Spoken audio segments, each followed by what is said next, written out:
budget battleground. A standoff in the Indiana legislature enters its second week today.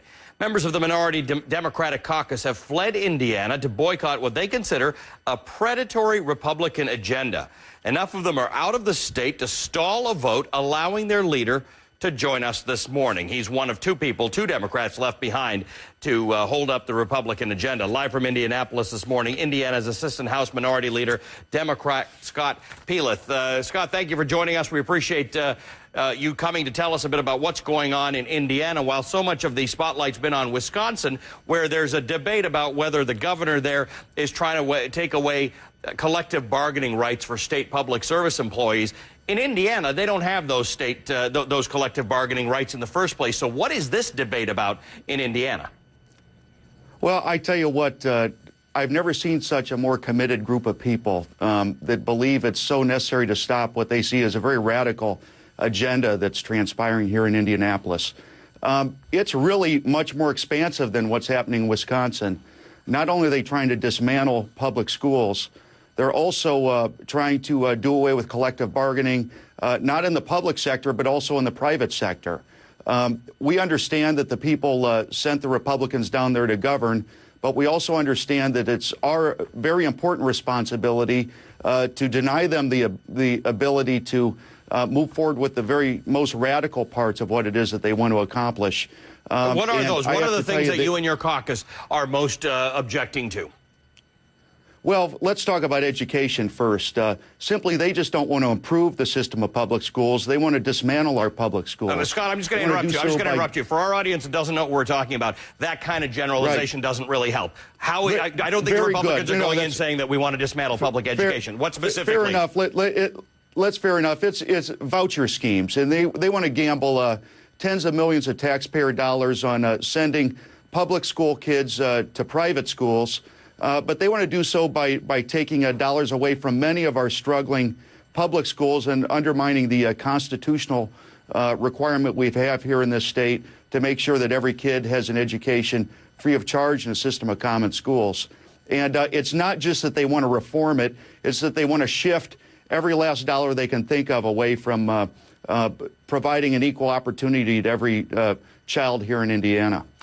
Let's talk about how the situation is different from Wisconsin. You're actually in Indianapolis. Sure. How does that work? How are you doing the business of the Democrats without having to be out of the state? Many of your colleagues are in Illinois. In fact, I just want to listen to something that the governor said. Mitch Daniels has said he will not negotiate until your caucus comes back. Here's his perspective. Let's just listen in for a second.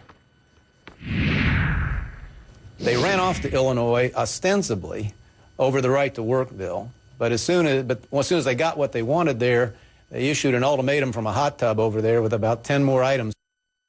All right, what does that mean?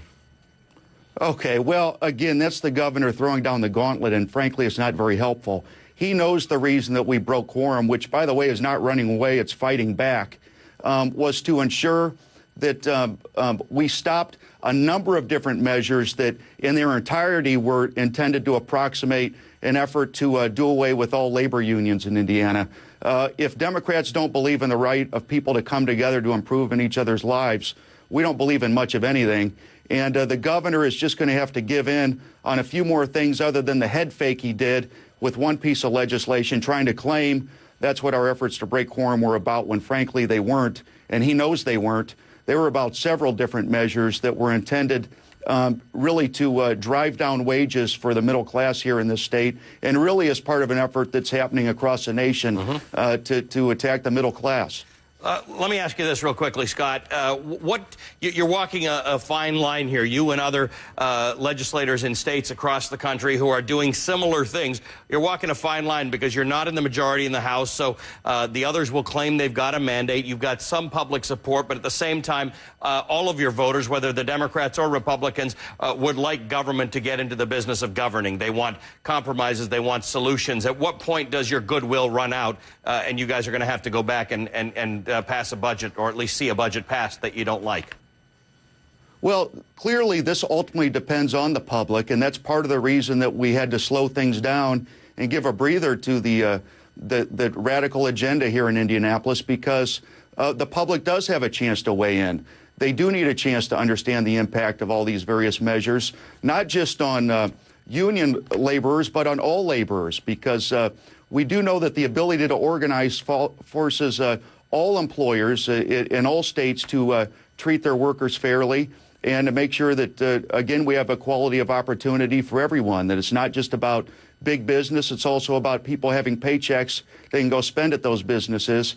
And we believe that's the right thing to do, and we believe slowing down extreme things is part of our job, and we take it very seriously. Scott Pelath is the Indiana State Representative remaining in Indianapolis to fight the fight on behalf of the Democratic legislators who have left the state. Scott, thanks very much for joining us and giving us your side of the story. Thank you, Ali.